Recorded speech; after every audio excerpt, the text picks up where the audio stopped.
Welcome to Death and Aliens, an in-depth look at horror and sci-fi TV from two friends who vaguely know what they're doing. I'm Courtney. And I'm MK. And how are you today? You know, um, it's back to school weekend. I know some people are like, oh, holiday weekend. For teachers, it is the last dregs of life in our system. But this weekend, back to school weekend, is also Chicken Wing Fest. I almost choked. I'm so sorry. I love chicken wings so much. So the National Chicken Wing Fest is actually an international competition. But it is Wing Fest, and it is like the #1 chicken wing taste competition in the world. And obviously it's in Buffalo because, right. And so Dan and I went on Saturday, and How many wings did you try? What was your favorite flavor? I tried 11 different wings, That's and fine. I thought I was gonna die. So here's the thing. We didn't try anything local because we figured if it's local, we can just get it anywhere. Sure. But the things that we would change, first of all, they should sell milk. Yeah. Also, they should sell vegetables. Like, Yeah. that nobody had carrots, nobody had celery, nobody had milk. Literally at one point I licked a cannoli to try to clear my tongue so that I could like try eat something else. We were licking blue cheese to be like a palate cleanser. Sweet baby. I know. But it's not necessarily that 11 wings is too many wings if you're just like sitting eating a plate of wings, but 11 different flavored wings is like an overload. I love a lot of different flavors. You're not speaking my language. I could eat more if they were different flavors. Like, ugh. Yeah.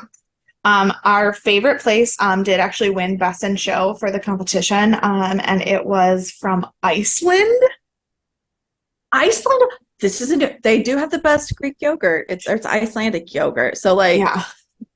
So basically, a guy who was originally from Buffalo moved to Iceland to open a chicken ring restaurant, and now it's like a thing there. And there's 3 different cities in Iceland. So like, he's obviously only at one of them, and they have all these like crazy weird flavors. Like they had one that was called Loki's Charm, and it was like a béarnaise sauce with a sweet chili sauce. Ooh. Oh, it was so good. Ooh. Their best one was called Wingy the Pooh, and it was honey barbecue with honey mustard and honey. That sounds so good. Yeah. Ugh. My favorite wing of the day. There was only one that we threw out. There was only one that we couldn't finish. And it was a lava berry pop rocks.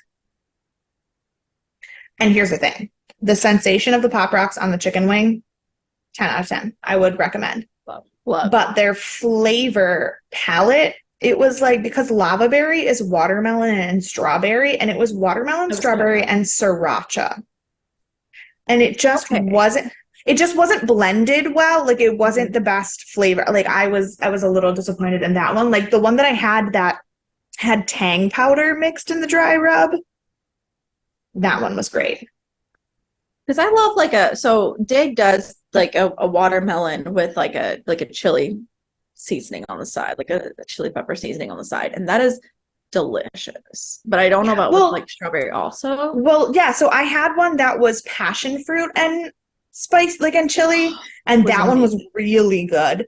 And then the Wu-Tang, the orange tang powder, it was orange tang powder, but it also had like harissa and gochugaru and like all of the, and it was really good. But the winner of the day for me, the best wing I had, was one that I got as a joke. I thought it was going to be the worst thing I ever tried. I got it specifically to rag on it. And then it was so fucking good. I could not understand. Like, my brain could not process what was happening, because it was a cinnamon toast crunch wing. Yeah. I will say, I'm only mildly surprised because I've had a lot of cinnamon toast flavored things that shouldn't be cinnamon toast flavored that are good. As someone who doesn't really care for cinnamon, So But so it's because it's a cinnamon toast crunch, it's almost like a maple cinnamon French toasty type glaze with just like the cinnamon toast crunch cereal sprinkled on top of it. And it was so good. that actually does sound really good. Yeah. It was like when you have like country fried steak and you dip it in your syrup at the end of like your breakfast. Yes. Yeah, it was. Alamo had on their special menu that just ended like I guess the day I was there because it hasn't happened since I've been back. But they had golden wings. They were really good. I do not know what flavor they were. They told me they were golden flavored on the menu, and that is not a flavor. So I think they may have been they were either like a sweeter yellow curry or like a honey mustard mix of something. Like Okay. it fell somewhere in there, I think. But whatever it was very good, very good. Yeah. Um, The only one that I had a couple that were like hot. mhm. The one, I don't know why. I don't know if it was just that I had had too many things that had chili on it in a row or what, but this wing, it was from a place that is, I can't remember where they're from, but this is one of the wings that Guy Fieri tried when he went to theirs, and it was Ooh. called the Buffalo Soldier, and it was like jerk chicken marinated with then like a buffalo sauce on it. It was delicious. Yeah. But I also was like, oh my God, I can never eat again. I was like sweating. I was like, I'm so jealous. I love it, wings. I love it. It was fantastic. Ugh, Next year maybe I'll you'll come have to to Buffalo if I I was live like, there. next year you'll have to come up to Buffalo for Wing Fest. Maybe I'll just live there next year. Who Okay. knows? Who knows where I'll be a year from now? Perfect. Um, but unfortunately that was Saturday, and Saturday was also the wings were really the only just way to distract me from the fact that Saturday was the saddest day In all of history. in all of history because we lost Jimmy Buffett. Ugh. I didn't even And see it till Sunday morning because I just disconnected Saturday. mm, And gosh, I like grew up on Jimmy Buffett. It took me back to like when I'd go like down south fishing with my dad. We always listened to Jimmy Buffett on the drive down there, on the drive back. We didn't, I mean, I listened to it kind of like on my own otherwise, but otherwise like we didn't listen to it except for when we were doing these trips. yeah. And it was just Well, and he's and just like a genius, like so yeah. I so mean, and smart. when I met him 2 years ago, we talked about it on the podcast about how he Yeah. just was the nicest, most genuine, humble, funny person. Um, yeah. And so a lot of course, a lot of the posts and like things from my friends on Facebook were people that I work with at Shays who like their last real memory of him was being with him. And so like it was a very, very So sad day. yeah. Well, let's take it to a darker place than that. Okay. Not a sad Darker. place, but a horror place. Okay. I've been like at Alamo so many times in the past few days. I have their pads, so I've been going a lot. And I've just like really dug into horror. I'm ready for spooky season. I'm here. Let's go.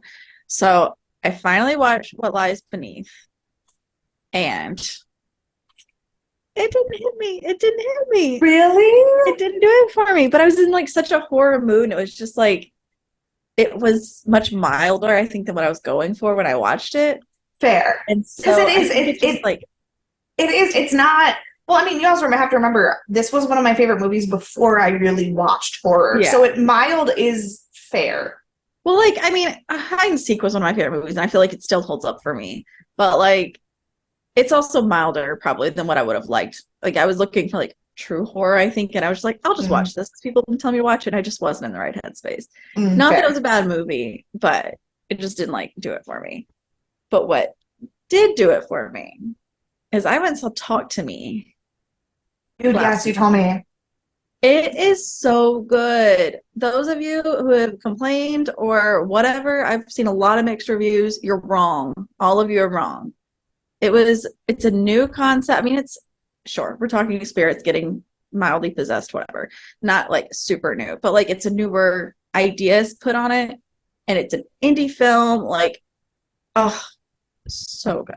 The soundtrack is banging. It's a lot of like just like it's unrecognizable artists. It's not people that like you'd see other than Chandelier was in it. So like everyone knows Chandelier, but otherwise it's Right. like all this other stuff that's like indie artists. Oh, it was just well done, well done. Thanks. And I saw I it. forgot I forgot to ask my sister how she liked it. So Oh yeah, well, I hope she loved it because if not, I've just talked bad about her on this podcast, and I would feel bad. It's okay, we don't talk. It's not Brie. It's fine. Um, and I also saw the Barbie movie, which was like no words, incredible, incredible. Everything blew me away. Um, and then on Friday, I went and saw Wicker Man. The 1973. I think they did a remake with oh, I Nicolas was gonna Cage. say the not the Nicolas Cage one, right? No. I saw the original one, and it was the Okay. final cut. So they had like some stuff that had been like remastered a bit because it like didn't like it was kind of broken because they tried to put it in the movie originally, so they remastered a bit of it. Um, that movie walked some bits of a good run. Like it was wild. I See, that's what I've heard. I've heard that the original is like genuinely terrifying, and then the new one was not. I don't know that I'd say it's terrifying. I mean, in the same sense, I'd say Midsummer is not terrifying, but it just Yeah. makes you uncomfortable. It's Mhm. weird, and it's like definitely in the horror genre, just like not in your like true sense of what you'd think of like jump scares or exorcisms or stuff like that, or possession. Okay. It's I mean it's a lot it's a very similar story to Midsummer. It's about Mayday. It's this island that is its own religion essentially at this point, like but it was really good. It came out in 1973, so it's not like it's a new movie. So of course you have to like take that into keep that in mind while you're watching it. That the Right. the like um visuals and stuff are not always great. It's not Yeah. super well done I mean, mechanically, but are there bees? no, no bees. Okay. That's the only thing I know about the Nicolas Cage version of Wicker Man is the bees.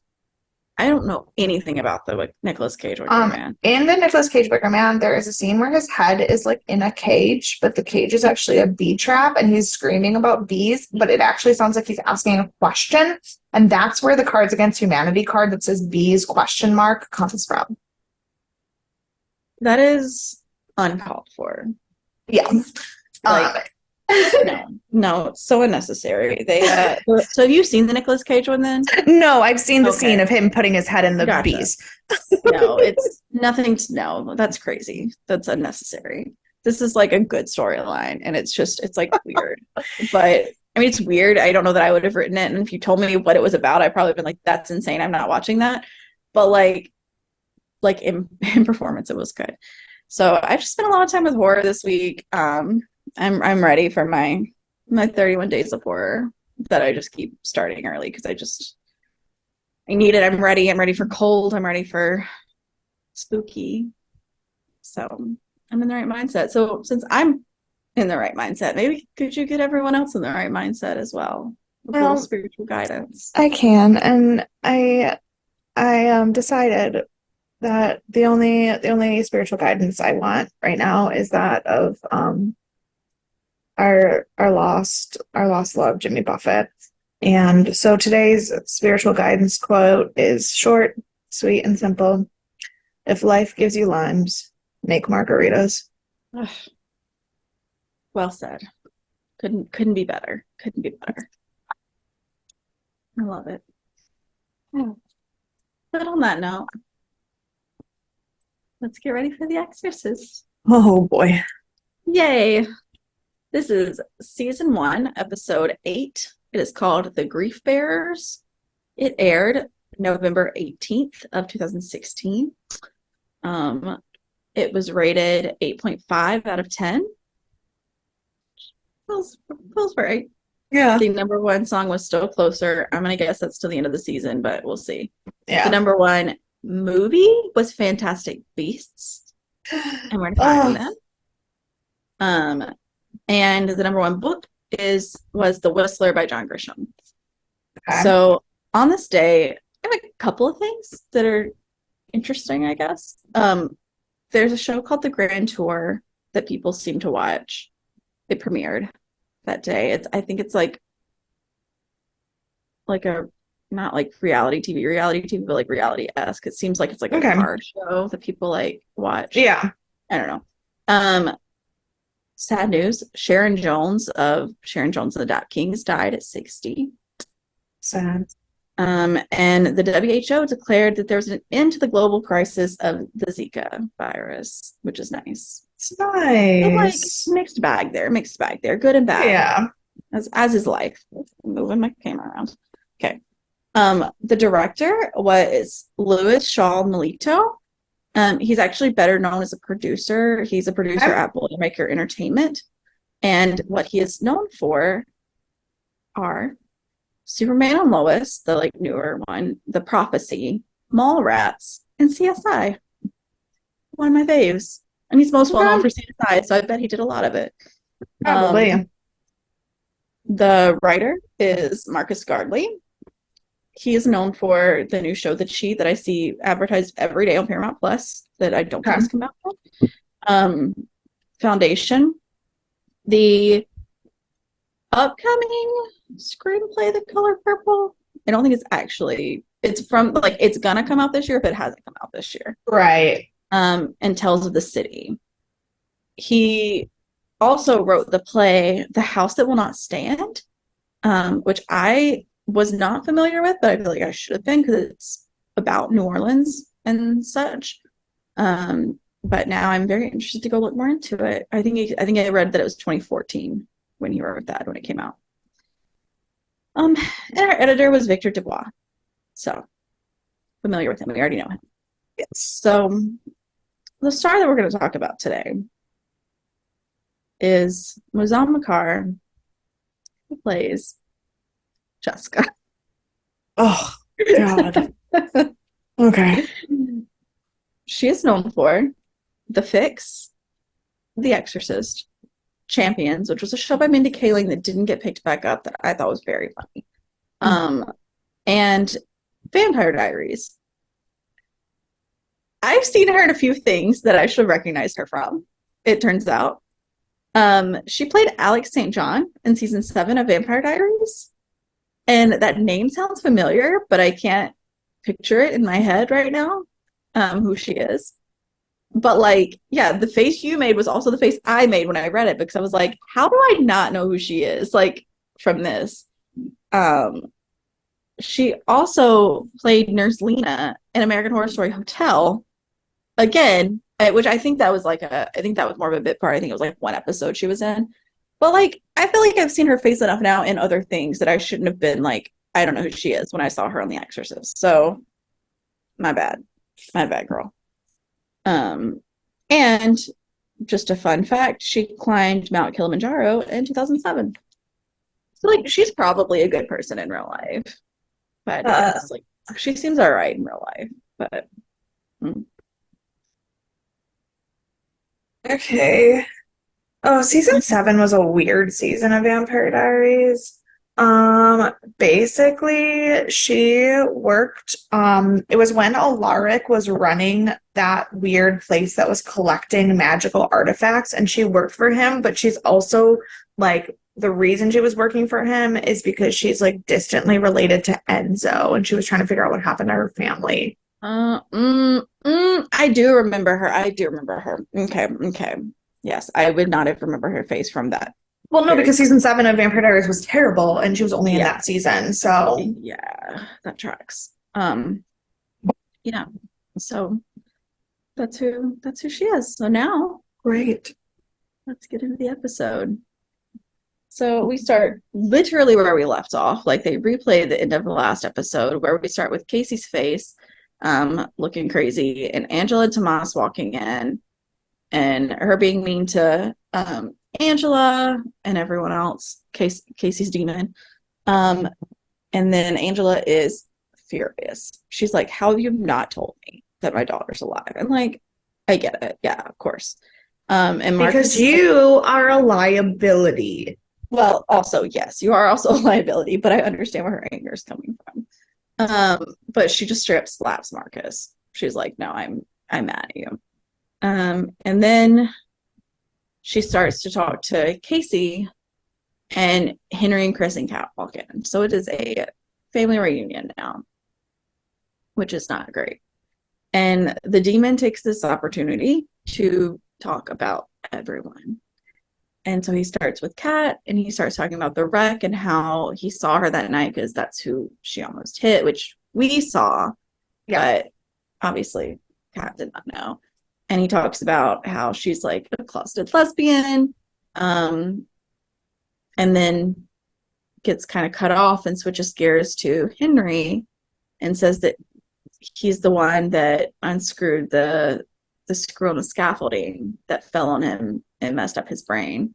Because he's been going for Angela's family the whole time, and Casey's just the only one who was dumb enough to fall for it. Yep.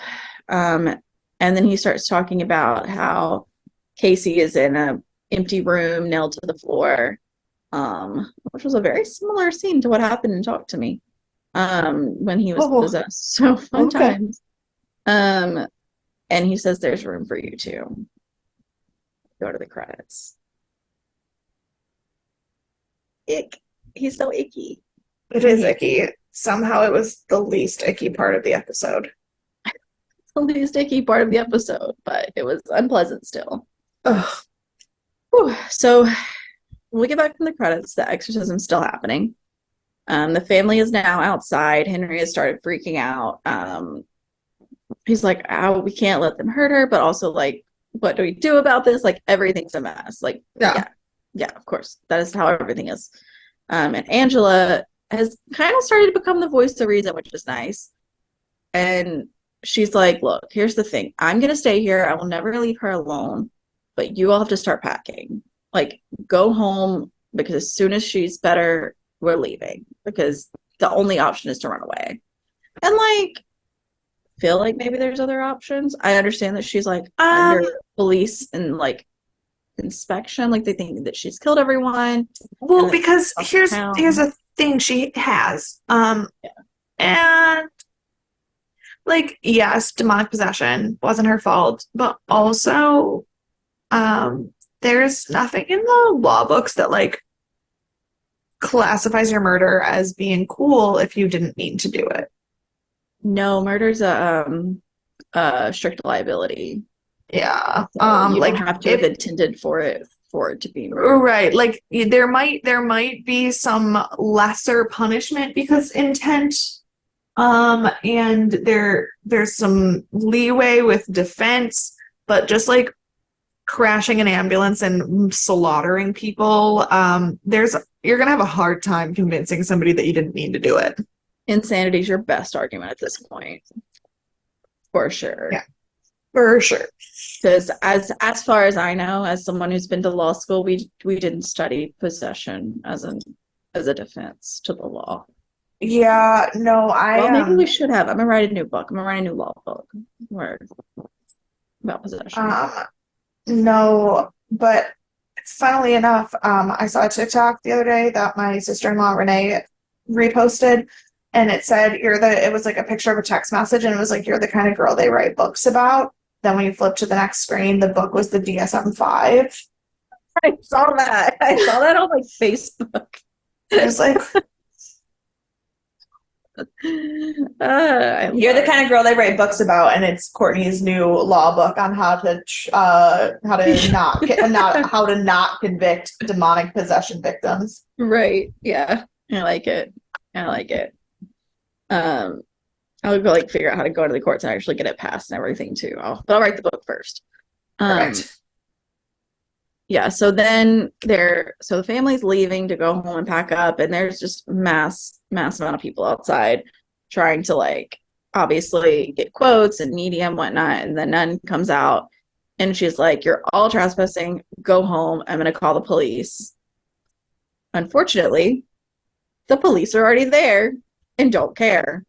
Well, because technically they are just gathering on a public sidewalk, and he literally says, until someone commits a crime, I can't do anything except for make sure that like it doesn't get violent, because the First Amendment kind of right. No, legally they're not doing anything wrong, but he's like okay with it too, and he knows they're being a nuisance. Like I don't Yeah, appreciate well, his because like, he also is pretty confident Casey's inside the church, and he's like, just let us search the church and give us, and we'll get everybody off of your lawn.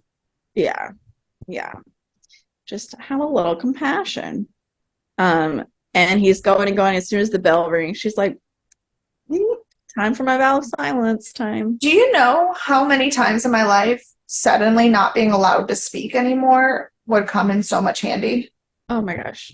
So many times. I mean, I guess I could just take a religious vow of silence, but I feel like that would make teaching difficult. Well, if you do it, she does it at a certain time every day. So like, Yeah, but she only has an hour of repass. I don't. School is longer than an hour. oh, I see, I see. I see what you're saying. I was thinking like if you did it backwards, where like you had like a vow of silence for like 1 hour a day, Oh, you I mean, know? maybe that's just like a meditation thing that I should do. Oh, meditation's Just good like for heart. shut up for like a whole hour. You could practice like Shaka if you listen to our Stargate episode. That'd be cute. Dan would walk in and be like, "Are you possessed? Like, what is happening?" Well, because he didn't watch this episode of The Exorcist or this episode of Stargate this week, so he would have no idea what's going on.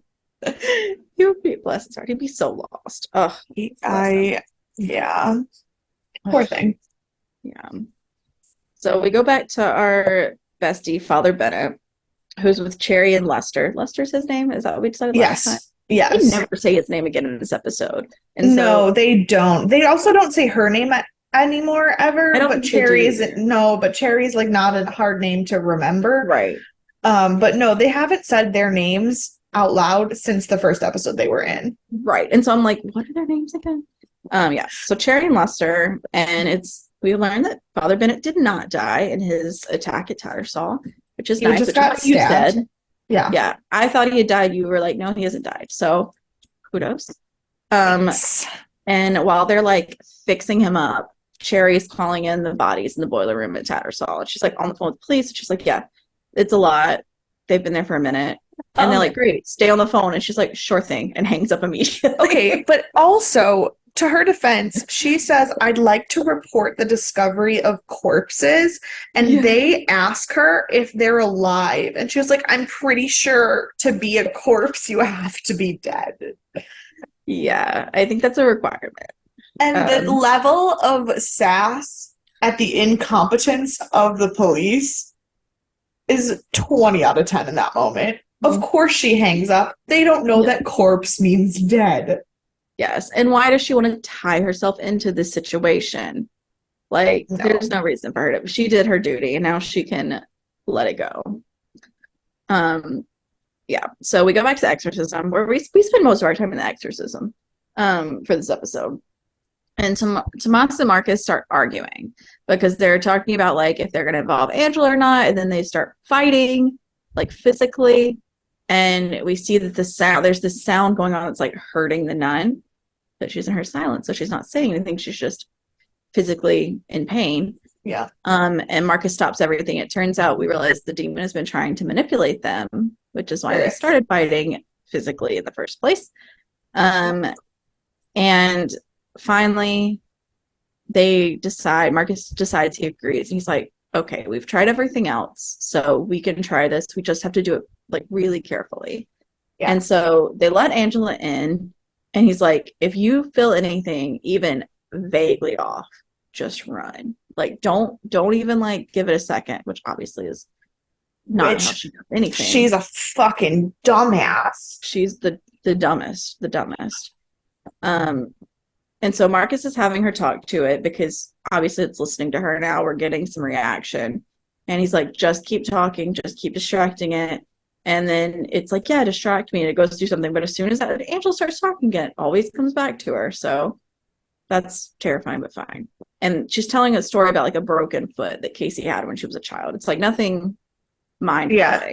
They were like, keep it mundane, keep it banal, just like talk to it so that it will pay attention to you, because that's what it wants right now. Don't give it in. Don't give into it. Don't give it your brain. Just say things. Yeah. And that's what she does. And then the demon starts talking back. And it starts being like, you knew you couldn't have kids, like you knew that this would happen, stuff like that. And it's like, and we learned that she actually had an abortion for her first child because She thought it would turn out scared like her. Yeah. that it would become a demon as well. Yeah. And that's thrilling. So then we go to the news and we find out that bodies were found. So these corpses were found that Cherry had called in about, and Bennett is sitting with the bishop. Is he the bishop? So he's not the bishop from St. Aquinas. He's the bishop Right. that is there At the with church. Bennett no, he's not Bishop Egan either. He's the one he's a cardinal, I think, from Rome, who's there Cardinal. to help set up the Pope's visit and everything. God, I'm not good at keeping up with these like designations. So I'm glad you're here to keep Well, up because with them. they're all cast as chubby, gray-haired white men. Which all I mean, look the I guess same. I guess to be fair, if you look at a picture of like the Vatican, everyone's a chubby, gray-haired white man. So like Sure. that's like not bad casting. But for someone who's not actually part of the Catholic Church, trying to keep track of who all of these people are, it's not great casting. Yeah, it's not easy. And I'm just so yeah, some No, cardinals, but they're talking. yeah, he's the cardinal who's there from Rome, and that's why he's the one who only speaks French. Mhm. Right. Um, and so they're talking about the sacrifices, and he starts saying that. So Bennett starts like confiding in him. He's like, "There's a connection with the is it the papal, The papal committee. which is the members, the group that are all kind of planning for the Pope, and the group that we saw at the dinner party, essentially." In this scene, I went back and forth in my own emotions so many times because I was like, well, Bennett, you can't trust anyone. Why are you telling him all of the information? You already know you can't trust anyone. And then I was like, no, but he came with Bennett. So he like works with the Pope. So maybe Bennett already knows that he's part of what they can trust. And then I was like, no, but I had that same like I like went back and forth so many times because I was like, we can't trust anyone. I was like, but we have to be able to trust someone. Like someone has to be on their side. And we obviously know Bishop Egan and the bishop from St. Aquinas are obviously not. So there's got to be somebody who's with us. Yeah. And as of now, like Father Bennett is like the highest level that we can trust right now. And that's not high enough to. That's not very high because he's not a bishop or a cardinal. Like he's Yeah. a priest. He's a nobody. And Right. So it's we do need someone else, but unfortunately. So we go back to the Rance home. Everyone's packing, and then they start talking about where they're going to move. And Henry says they're going to move. I think he said Guelph. He said it's right outside of yeah. Guelph. It's Yeah, he's like it's right outside of Canada, and Kat's like, okay, whatever. And then Chris offers up her home. She has a home in Palm Springs. She's like, it's a 4-bedroom house. Like, there's plenty of room, and Kat could go back to school. Everything would be fine, and we could all be together. And that's when Kat breaks the news that she's not going back to school. Yeah. So that's good. I mean, trauma. So I don't like super blame her, but like you could go somewhere else. You don't have to like go to the same place. But she's like lost her love of ballet, and it's so sad. It is sad. But also like she might love something else. Like that's the thing is like if she lost her love of ballet in genuine and she's not feeling this way out of fear or guilt, fine.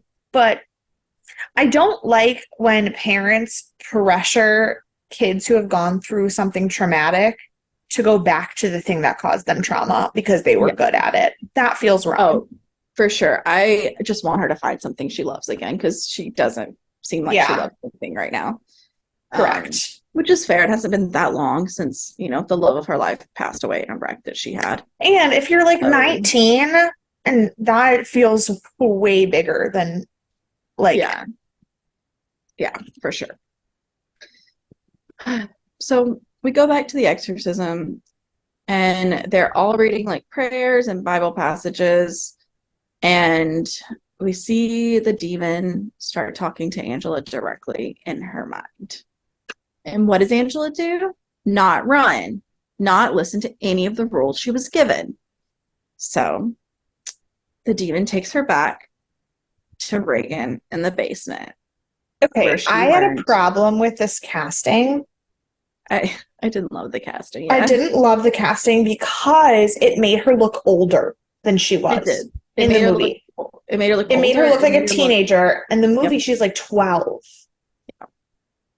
And I think that is a difference of time because you look at like casting that was done in the 70s and it's like people looked like kids. They didn't wear makeup. They didn't do any of the stuff. And then you cast, I mean, I'm sure they had like powder and stuff like movie makeup, but not like actual makeup. Yeah. And then you look at the casting for this one and she's wearing like a full face of makeup and like looks like But a I bit taller, a also bit skinnier. Like, I don't like it. And I get that, but you could still make someone look like a kid. I don't like it because I think it was deliberate. I think they aged her up on purpose to mm, to make the sexualization of the demon relationship less creepy. Like it's still creepy, it's still yeah, weird, but she's a pretty teenage girl. If she's a chubby, awkward 12-year-old, it's a really, really different situation. yeah. And they and I think they did it on purpose. And I don't like it because I think it almost gives like a bit of forgiveness to the demon. Like, Yeah. And it takes something from the original story as well, though, like when they do stuff like that. mhm, Like I yeah. agree. I didn't think of it that way, but I agree it does kind of feel that way. And Um because obviously, like, nothing in the show is being like the demon was in the right. no, Obviously, that's no. not none of that. But I think, I think the very real and very present fear of pedophilia in the modern era, especially in light of what came out of what was happening in a lot of places in the 70s, Yeah. has made the ability to portray a relationship like that less acceptable. And to me, I find it baffling that we are at a place where, like, we are more comfortable with saying that, like, the closest cardinals to the popes are actually like part of a demonic ring than we are in saying that a demon might sexualize a 12-year-old. Right. Like, Yeah. I just find the whole, like, it nothing none of these things are good, but the what we choose to say is too bad to put on TV versus what we choose not to is confusing to me. Maybe it's because one thing is more realistic than the other. Maybe. Like I mean, that may pedophilia very exists, but you don't like I would never in my life think if I saw the cardinal who worked with the Pope that he was like being and like controlled by a demon. Like that would right. be the farthest thing from my mind. And so that feels less real. And maybe that's why Maybe. they choose that. Whereas like in the 70s, like there was pedophilia, but it wasn't as Well, known about it, I guess. Like I mean, obviously the masturbation scene in the movie is yeah. graphic and horrible and was very, very scandalous at the Mm-hmm. time. It was a big deal. Um, from what I know of the book, it's way, way, way, way, way worse than that. That's what I've heard too. Yeah. Um, but And they have a similar scene here with the like curling iron, but they don't show it. It's like it's not as visual, right, but it's also, it's on TV. It's not on yeah, the but film at least. other than that scene, it doesn't feel sexual in the Yeah. movie. Like there's that scene and it's gross and it's awful, but it almost feels more violent than sexual. Yeah. And Whereas it the feels like a lot of the stuff about the movie, it's like it's trying to gather all of the bad things in the world to put on her. right, So it's not like yes, specific to sexuality. Like right. and so it separates it Whereas more. this episode with the licking and the talking about taste and the way that he says things and the kissing on the subway, like they've made it a very sexual perversion based relationship, and that means that she can't be as young. Like and Yeah. Yeah, and like I mean, even he even says he was like, no one's ever like made you feel like I have. Like your husband's not even like stood up to like where I am, and it's like so you're absolutely right. It's definitely become more of a like sexual relationship. As whereas I feel like in the movie it was more of like a A this girl friendship. moves a lot, doesn't have a lot of friends, and so she fell in with this Captain And House. It was her first friend that like actually stayed with her. Like, yeah. so it was definitely very, very different connotations than the movie. But sex sells on TV now. So Yeah. I agree though. I prefer it the other way. Yeah, But it made me uncomfortable because I understand why they did it. Like, and that yeah, in and of itself is uncomfortable. yeah, yeah. Good times here on DNA podcast. Oh, Where everything is uncomfortable and horrible. it's Just true. everything's not the end of the world. Um, so yeah, so we see this is the first time where she learns the name of Captain Howdy. And that's that's scary in itself because like, oh, we're going back to the beginning. Yeah. And Reagan or Angela's now there and realizes when she sees him, she's like, oh my gosh, I saw you before this even. It turns out he was taking pictures of her at the zoo when she was only 6. And so, and maybe that was another element of like why they moved it up for further to make it seem farther away from the first like seeing of him. Yeah. But like it was, so she sees that and then Chris calls down because she's being quiet in there and the demon starts talking like Regan, which is not surprising at all, but No, to yeah. cover everything up. Um, and so he keeps talking to Angela, and he was like, yeah, he was like, the reason I've stuck on you so long is because you're the girl that got away. Like, and I was like, oh, that's Yeah, he was like, I miss your taste, and then licked her face, and I was like, ugh, ugh. yeah. And then Regan is in this like mind warp, I guess, and so she's like drooling and like just sitting there. And finally, Angela says, why did you choose me? And he's like, there was no reason. He's like, I just chose people, and then you just didn't fall into place, basically. And so now you're the one that got away, and like, that's why. And she's like, leave my family alone. He says, no. I was like, Well, okay. and he was like, why me? Why me? People keep asking why me. I don't think you realize I'm not doing it because you're special. Like, that's the Which almost thing. makes it worse. It's Right. like, He was like, there's nothing special about you. The only thing special about you is that you didn't care enough about yourself to think that it was wrong that I wanted you. Like,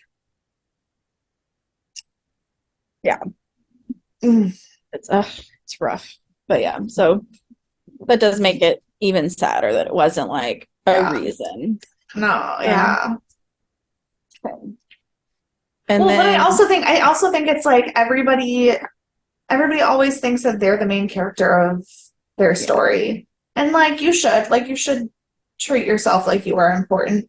But also there's this idea that like I mean, and it's very much in scripture, there's the idea that you are fearfully and wonderfully made. Like God made you and you are special and you are unique. And no matter what you are in life, God thinks of you as special, whereas the world doesn't think of anyone as special. And so, like, he's like, you need to stop living in this I matter point of view and realize that the only thing about you that made you get chosen is how much you don't matter.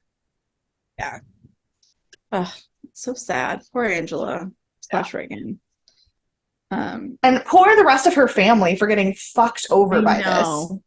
I know. And then Chris comes downstairs to see her and bring her upstairs, and she's telling her about this like role she's getting that she was meant to like direct a film. And And she's like, that that's is so pretty fun. much exactly the same scene from the movie. Yeah, yeah. And then we click out of that memory and we're back to the room where the exorcism is happening. And Casey is just like banging herself around on the bed. Yeah. And I am like convinced she's gonna break every bone in her body. And Tomas gets this idea and he's like, let's read the last rites. And I was like, how is this the first time we're doing this? Like, how has this not become been a Right. habit? After the number of different prayers you have done and the number of different things you've done, that didn't occur to you yet? Yeah, like I feel like that would have been the like one of the early ones I would have done. I'd be like, read it his last rites, maybe it's gone. Like, you know. Yeah. Just like forgive So, it for everything and send it to death. Like, right. And I thought they were reading the last rites. I think it was like 2 episodes ago because they were like, I forgive you, this is this, and like he was reading. I was like, is he reading the last rites? But no. no, now he is. Yeah. Um, and then the demon starts slamming around again, and it seems like he's trying to like break her neck, and he's like, "We're gonna give them what they want." And then everyone is thrown, and Casey starts floating and writhing, and then like the demon leaves her, and it's like Casey's back. It's so great. Um, I want to interject here. I'm so sorry. I meant to talk about this before we started, but Yeah. I saw the trailer for the new Exorcist movie I finally. haven't seen it yet. It's gonna be good. Like I am not Okay. like we've talked about. I'm not an Exorcist person, but like I thought about the scene. It's Yeah. gonna be about two girls who are both possessed together but separately. And so the Oh, scene I was like seeing was them like rising off the bed together, which is why I thought about it just now. But it's two okay. different families, and these two girls like got possessed together, and then like it's I think it's gonna be a really good storyline, like which is Okay. not always how I feel about exorcism stuff. So Okay. and it comes out Friday the 13th in October. Yes, I know. And my friend Marlo was talking to me about how excited she is and how she can't wait to see it on Friday the 13th. And then I said that I couldn't watch it until we were ready to watch it for the podcast, so that I probably wouldn't see it till December. And she goes, "How am I supposed to wait 2 months to talk to you about it?" And I was like, I will tell "Shut." you, I will probably watch it in October. But I also would like to cover it as the wrap up. Yeah. So Yeah, so I everyone be prepared for both of those things. I will be mentioning that I saw it in October, and then we will actually and cover I it. will not watch it until I have to for the podcast because scary. I like it, but I also hate it. That makes sense. I love it. But It's also just my friend Marlo, I was talking to her because I was talking about this show and she is obsessed with this show. And she is like freaking out, can't wait till we finish the season because she wants to know how I feel because apparently the end of the season is wild, which if it's more I would wild expect than this nothing less. episode, right? But the one thing she did confirm, which she shouldn't have, but she did, and it is only mildly a spoiler, but my theory about the rant story being only one season was correct. Well, I kind of got that after this episode. It kind of felt Yeah. like they were getting ready to leave. Um, but you should also tell them, hi Marlo, if you're listening, you should come do our season wrap up at this end of the second season. I'll have Dan for the Yeah. first and you for the second, since you love it. Perfect. Yeah, we should. Stay tuned. Yeah. So back to the episode. We are now leaving the nuns because demon is gone. Everyone's fine ish. But here's the Angela's thing. mom. Here's the thing. Everything started to wrap up and it was so beautiful. And it was exactly what you expect because it's the eighth episode. There's two. So the way like TV arcs kind of work is like the second. So there's like the last three episodes. There's the obviously the finale. The penultimate is where it ramps you up again to get to the finale. Okay. The third to last episode is usually where everything kind of accidentally sort of faux wraps up. You get all your bows that are then going to get fucked up for the end of the show. Yeah. So I was expecting this when everything was happy and Casey had the demon and the Tattersall people were like arrested and everything was fine. I was like that. I expected that to be how this episode ended because I expected I expected the faux sense of like reassurance before the big ending. No, they give you about 30 seconds of so the fact that they only gave us about 30 seconds of reassurance before they completely fucked everything up, I was overwhelmed. Yeah. They don't let you like feel comfortable on the show. That's not a thing. But we do leave through the crowd, and Tomas is carrying Casey, and Angela's right beside him. The nun's coming out behind them, and they put her in an ambulance. Tomas looks like he's aged 50 years. Like he looks so old in this scene, which I think was good. I think that was well done. Yeah. And then we have a brief spot at Tattersall where the SWAT team's busting in, and they find the like demonic hole where the crosses are hanging upside down. And there's like blood everywhere, and then they find our Paul Giamatti guy, which is his name is John. I learned by the end of the episode. Sitting there, and he says, "Is that where they find him?" Mm-hmm. I thought it was in one of the back rooms of the Tattersall because they No, told no, him to stop. no. Yeah, but I thought we didn't see that until after. I thought we didn't see that till Marcus was with Cherry. We don't see them finding him till Marcus is with Cherry and Lester. Oh, you're right. You're right. Okay. No. We find him here. This is where it is. But that's a different. So we don't see his face on the news until later. Oh, okay, okay. But I was thinking of the scene where he. yeah, that happens now. I swear it didn't. Yeah, Okay. he shoots himself now. He says, Oh, "Can okay. you hear the angels?" Or "Can you hear the angels?" or something, and then shoots himself, and he's out. Okay. I could have sworn that all happened later, but No, no. Um, and then we go to the hospital where Casey is, and the police are there trying to talk to her. And like, I get it, but like, you see, she's in a bad position. Like, you have to let her heal before you can speak to her. She might die. We don't know. Like, give it a rest. She's not going anywhere. Like, it's not like she's at home on bed rest or something. well, and I do understand. On the one hand, I do understand them wanting to talk to her as soon as she's conscious so that nobody has a chance to like talk to her and talk her out of talking to the police. Right. I get it.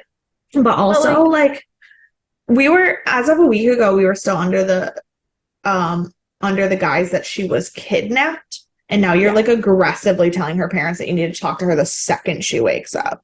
Right. That feels icky. Yeah. So Henry says they're going to call a lawyer, and they're like, "Why do you need a lawyer?" And he's like, "We need a lawyer." Which, like, yes. Yes. Okay. Also, the fact that the cop is like, if she didn't do it, then why do you need a lawyer? Fuck that. It doesn't matter if you were innocent or not. Don't talk to the cops without a lawyer, ever. Yeah. Yeah. That's like the number one rule, like, in life. Whether you are innocent or guilty, if the cops are questioning you on suspicion of something, have a lawyer. Always. Yeah. Also, that is like the like oldest trope where the cop's like, "Why do you need a lawyer if you're innocent?" Like, that is the oldest line in the book. So like, it's bullshit. Yeah.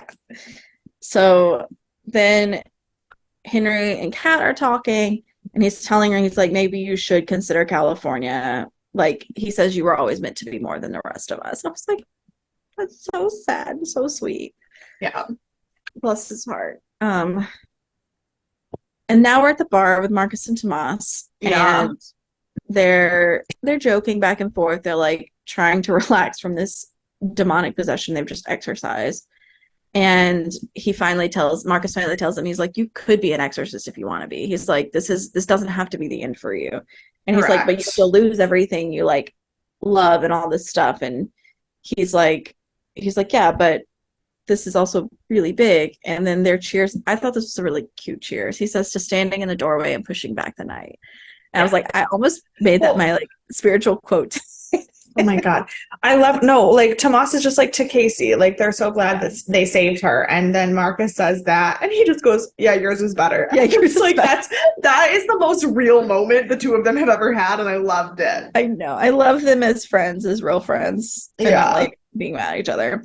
So then Tomas leaves, and there's this guy across the way making eyes at Marcus, and he goes to come over, and we see that they announced the plan to assassinate the Pope on the news being discussed, and that falls through, obviously. This cute guy across the bar. Yeah. So, I mean, Marcus gives him a look too. Marcus is totally into it until he realizes that he has to save the Pope. Right. And he's like, more important. He's like, "I'm not a priest anymore. I could make out with this guy, but God damn it, the Pope." Yeah, that feels like it's important still. So we go back to the Cardinal and Bennett, who are in the car, and the Cardinal's just acting hopeless. He's like, "I don't know what we're going to do. It's all these bad things happening." And Bennett's like, "Well, they're still good people. Like, there's still people that want to protect the Pope, that want to do good for the world. Like, we do still have people in the church, in the city." Yeah.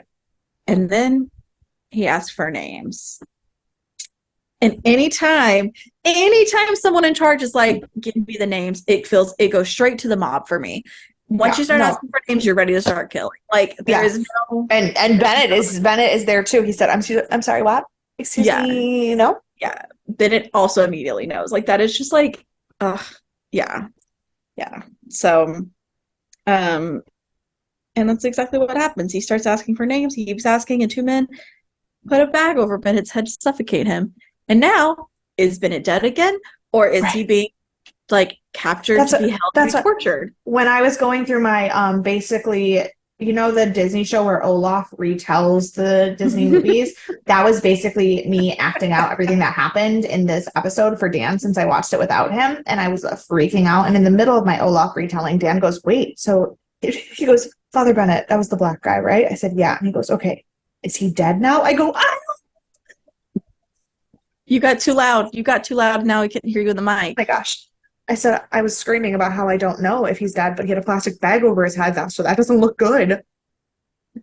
But it could be just to take him to capture and to Well, torture that's him. the We don't thing. know. We don't know. I don't know. I don't know. I'm stressed out. I was Like wrong last week. I knew he was not dead last week. This Yeah. week, I don't know. Yeah, I was wrong last week. So obviously I do not trust my instinct anymore on that. So I can't, there's no way to know. Um, but yeah, so then we go back to the church. This episode doesn't get better. Let me just start No. there. It And only gets worse. that's the thing. I told Dan about Father Bennett, and I told him about this scene we're about to talk about right now. And then I go, "Oh, but it gets worse." He goes, "How could it possibly get worse?" It only gets worse. So we're at the church. Tomas has walked in. There's two people sitting in the pews, and then they stand up. It turns around. It is Jessica and her husband, Jim. Ugh. And Jessica's sobbing. Apparently, Jim has come home unannounced, and she told him about all of her indiscretions. I guess willingly. She makes it sound like she didn't, but like, It does very much feel like narcissistic abuse, and like she told him because she was scared of him. right. But also, since I hate her and think that she is an awful person, I don't know how much of it was coerced and how much was just her sucking. Was her like being manipulative. Yeah, like there's no like what if he came home and she was like, by the way, I hate you and I slept with this other guy and it was a priest BT dub. Like you never know. You don't know. Yeah. So I have mixed feelings about that, whether it was actually her or him that instigated.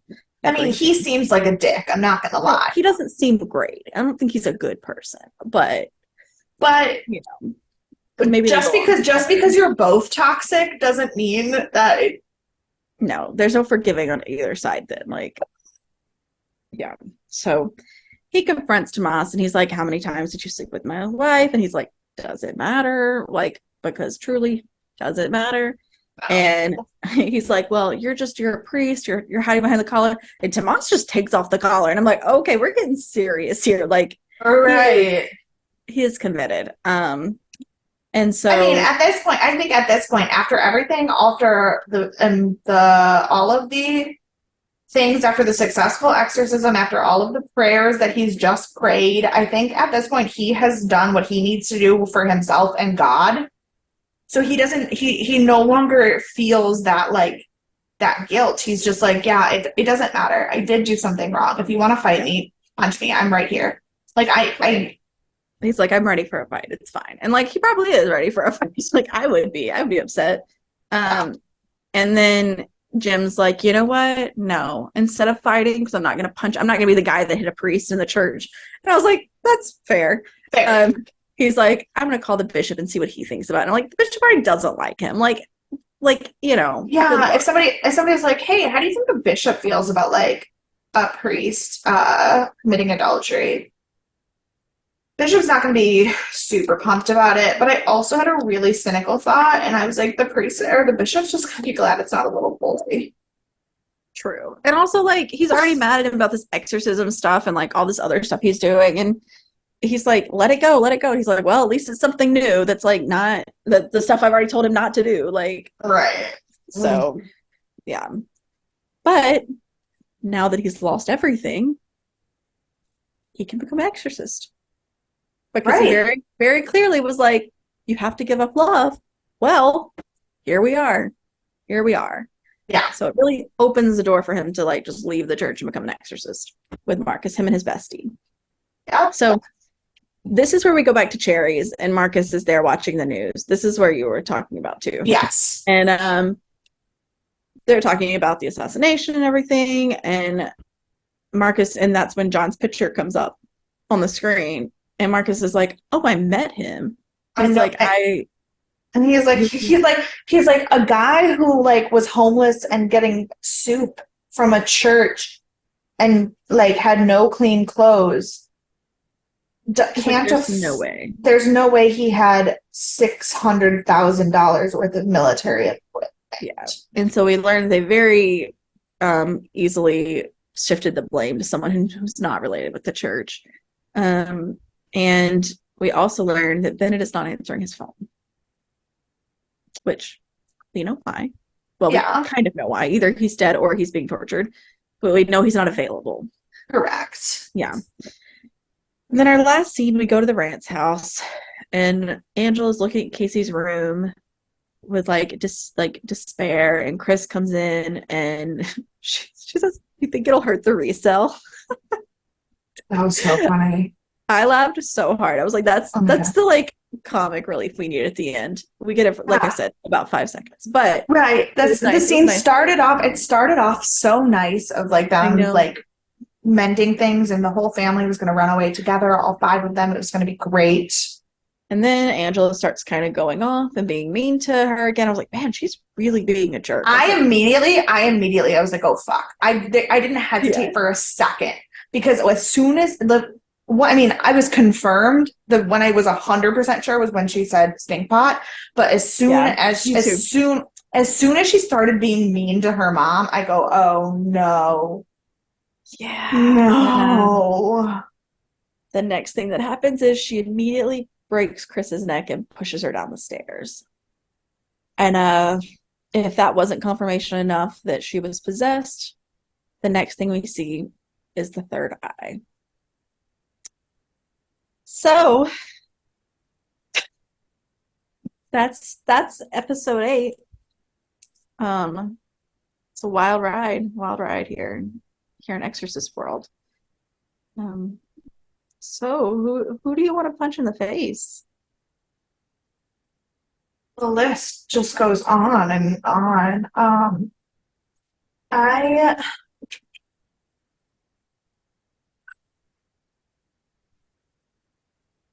I'm gonna go with the Cardinal. Good one. Yeah. Good one. I switched up a bit this week, and I went with Jessica. That's fair. I know there were a lot of bad people in this episode. There was my problem was I narrowed it down to a list of like 8. Right. Like there was an endless list, and I usually don't go with Jessica, but this time I was like, this felt more manipulative than normal. So like, yeah, I'm gonna go with her. Yeah. So who's your MVP?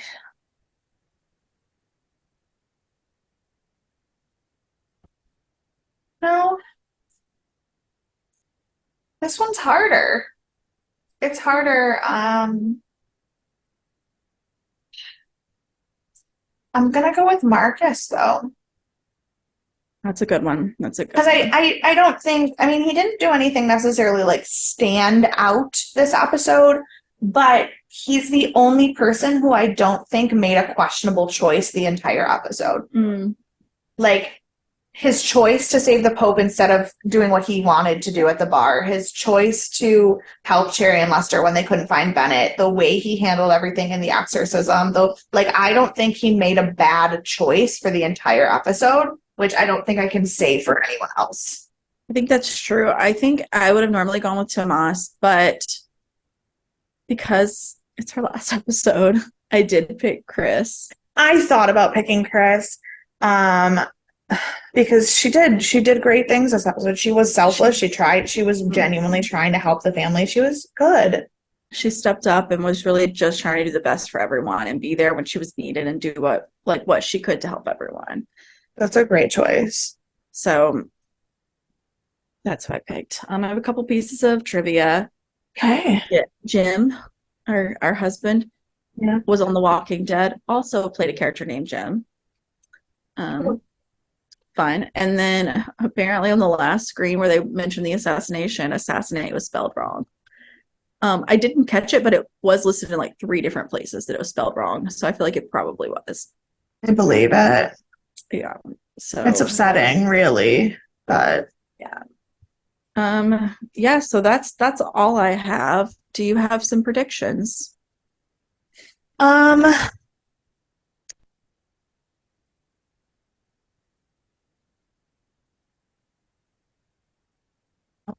I don't know. Obviously, at least in some way, shape, or form, this story has to get wrapped up in the next 2 episodes Yeah. because I know for a fact that this particular story is only a season. I just don't know what that means. I don't know if that means that Angela's gonna have to die. Like I don't know. So. I think so.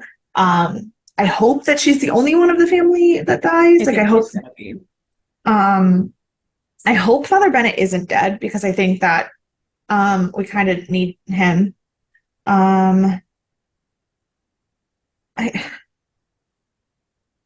I genuinely have no idea. I because I can't imagine how this is going to get resolved. Like the Rance part of it, the Rance family part of it, I can imagine that okay, we're gonna have to kill Angela and the demon along with her, and that's how it's gonna get resolved. And it's gonna be sad and tragic, but it's gonna be resolved. The giant cult of super, super intensely strong demons trying to kill the Pope. I don't That's know. holding word for sure. I can't imagine where that is going. Yeah, I also don't know where that is going. I agree. I think the only solution is Angela has to die because that's the only way to end the Rance family story because Yeah. the connection to the demon has to go. Yeah. I think Henry and Casey might go off on their own and Kat may go off on her own. I could see the three of them going off together. I feel like the three of them will stick together, especially with Chris dead. If they have to lose Angela too, I think the three of them will stay together. It just it really seemed like Henry wanted Kat to go off on her own because he thought that was best for her. And so I could see that kind of being a play in it. But I could also see the three of them going off together. Yeah. But I don't think any of them are going to die. I think it's just going to be Angela. Especially since Chris died. They killed off the original movie now. Yeah. That would be the end for me. Yeah, other than that, I don't think Father Bennett's dead. I think they're torturing him for these names. I don't know that means he won't die. Right. I don't think he's dead yet because I think they want more information from him. I think that you're probably right. I can see that being the way they go. I hope that's the way they go. But I do also think that if Father Bennett dies, Marcus is going to have to deal with all of the bullshit. Mm-hmm. He's going to be the only one left who can do anything. I'm so nervous that Marcus is going to die at the end of this because he's going to be the Father Marin of this show who did everything and made everything happen. And in the end, he had to sacrifice himself for the best for humanity. And I could see him doing it. I don't think Tomas could do it. I don't think he is strong. Right. No. So I feel like I'm concerned that in the end, Marcus is going to have to go. And it makes me so sad already. I don't have a comment. Okay. Just because I know things that I'm not supposed to know. So I have no comment. How dare you? Well, you just know my predictions then, and we'll see what happens. But yeah, so if you have some predictions, some thoughts, concerns, questions, I would imagine you have concerns, as do we. Yes. Feel free to email us, deathandaliens@gmail.com. You can find us on all of the social media at Death and Aliens. I've become a bit unhinged lately with my captions, so just join. Yeah, that's great. You can find me on all the social media at CECloud13. And you can follow me everywhere at EMKAY_superstar. And we'll see you on Sunday for Sci-Fi Sunday. Bye. Bye.